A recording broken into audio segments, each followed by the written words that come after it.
अस्सलामुअलैकुम दोस्तों। कुछ ऐसे सवाल हैं जिन पर बरसों से बार बार मुसलमानों को शर्मिंदा करने वाली बातें कही जाती हैं और मुसलमान शर्मिंदा हो जाते हैं क्योंकि समाज की सोच का ताना बाना उनको शर्मिंदा होने पर मजबूर कर देता है। ऐसे ही एक सवाल है, कुरान की सूरह बकरा की आयत 223 में एक जगह लिखा हुआ है, औरत जो है वो मर्द की खेती है, पति जो है उसकी खेती पत्नी है। तो बहुत से गैर मुस्लिम भाई ये सवाल उठाते हैं, ये आपत्ति करते हैं कि इस मिसाल से, इस लफ्ज़ से पता चलता है कि इस्लाम में औरत को मर्द की संपत्ति और उपभोग की चीज़ जैसा माना गया है। हालांकि इन भाइयों द्वारा एक शब्द से अनुमान लगाकर आपत्तियां उठाने का कोई आधार नहीं है, क्योंकि इसी पवित्र कुरान में पुरुषों को अपनी पत्नी के साथ भले व्यवहार की अनेकों शिक्षाएं दी गई हैं और मुस्लिम पतियों को आदेश दिया गया है कि वो अपनी पत्नियों की कमियों को भी स्वीकार करें और पत्नियों के साथ सदा विनम्रता का व्यवहार करते रहें। लेकिन ये शब्द खेती आखिर कुरान में आया क्यों है? हकीकत में शब्द खेती एक मिसाल या उपमा है कि जैसे किसान खेती में बीज डालता है और ज़मीन उस बीज को अपनी कोख में रखकर परवान चढ़ाती है, वैसे ही शौहर के बीज को उसकी बीवी अपनी कोख में रखकर परवान चढ़ाती है। इसी आयत यानी सूरह बकरा की आयत 223 में अपनी बीवी के पास जाने की बात के बाद लिखा है कि और अल्लाह से डरते रहो और ये मत भूलो कि तुम्हें उसके पास लौट कर जाना है। साफ है कि इस आयत में भी मुस्लिमों को ख़बरदार किया गया है कि तुम्हें अल्लाह के पास जाना है, यानी तुम कोई अन्याय की, जुल्म की बात ना करो। यानी इस आयत में भी पतियों को अपनी पत्नियों के प्रति भले व्यवहार की, अच्छे सलूक की शिक्षा दी गई है। खेती की मिसाल से ये बात बताई गई है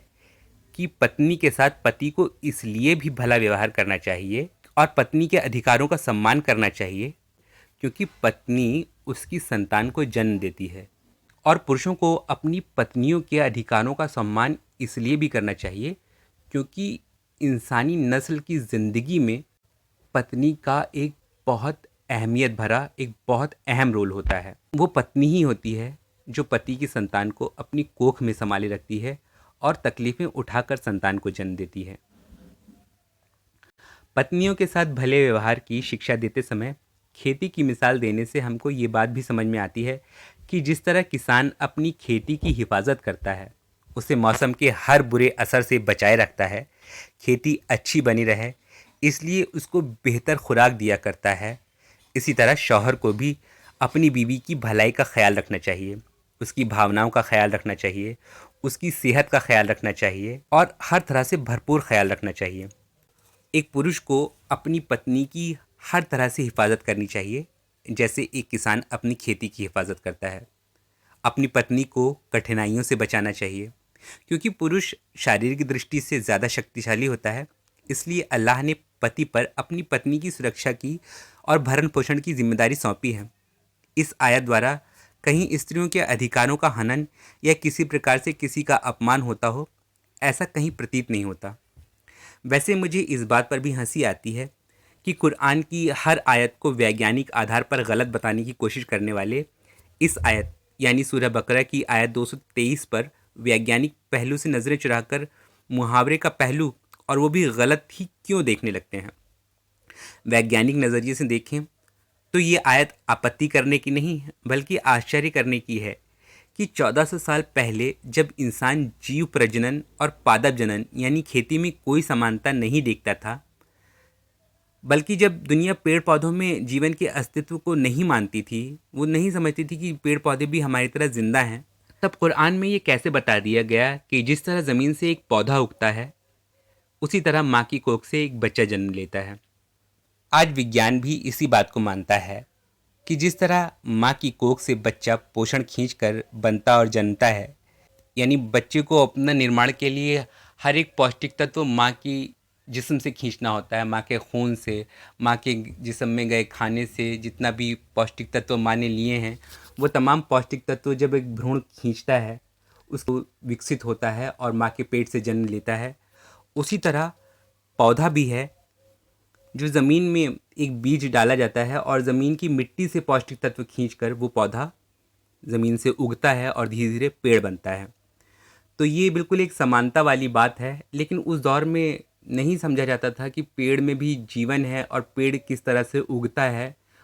जिस तरह से पेड़ उगता है उसी तरह से इंसान जन्म लेता है। इस बात में समानता नहीं देखी जाती थी, लेकिन कुरान में यही बात लिख दी गई। मैं जब सोचता हूँ तो इस पर आश्चर्य करता हूँ और फिर सोचता हूँ कि बेशक अल्लाह अपनी रचना को सबसे बेहतर जानता है। अब इस नज़रिए से देखा जाए तो माँ बनने की इस अद्भुत क्षमता के कारण ही कुरान में वैज्ञानिक दृष्टिकोण से औरत को खेती भी कहा गया है, और माँ बनने की इसी क्षमता के कारण इस्लाम में औरत को बहुत अधिक सम्मान के नज़रिए से भी देखा गया है कि माँ का दर्जा बहुत ऊंचा बताया गया है इस्लाम में कि उसकी खिदमत करो, उसके पैरों तले जन्नत है, यानी कि उसकी सेवा करो तो तुम्हें जन्नत मिलेगी। और हमारे देश में ही देख लीजिए, धरती को देवी और माँ के ऊंचे पद पर बैठाने का सम्मान क्या केवल इसलिए नहीं दिया गया कि वो हमारे लिए अन्न उपजाती है? ज़मीन को माँ हमारे यहाँ क्यों कहा जाता है? धरती माँ हमारे देश में, भारत में क्यों कहा जाता है? सिर्फ इसीलिए कि वो हमारे लिए अन्न उपजाती है, हमें पानी देती है, जिस तरह माँ हमें खाना और पानी देती है। मैं ये समझ नहीं पाता हूँ कि जिन भाइयों के धर्म ने ही खेती को इतना सम्मान दिया कि इस कारण धरती की और अन्न की पूजा भी होने लगी, इन्हीं भाइयों को खेती शब्द में अपमान क्यों नज़र आता है? अगर आपकी समझ में आए तो मुझे ज़रूर बताइएगा।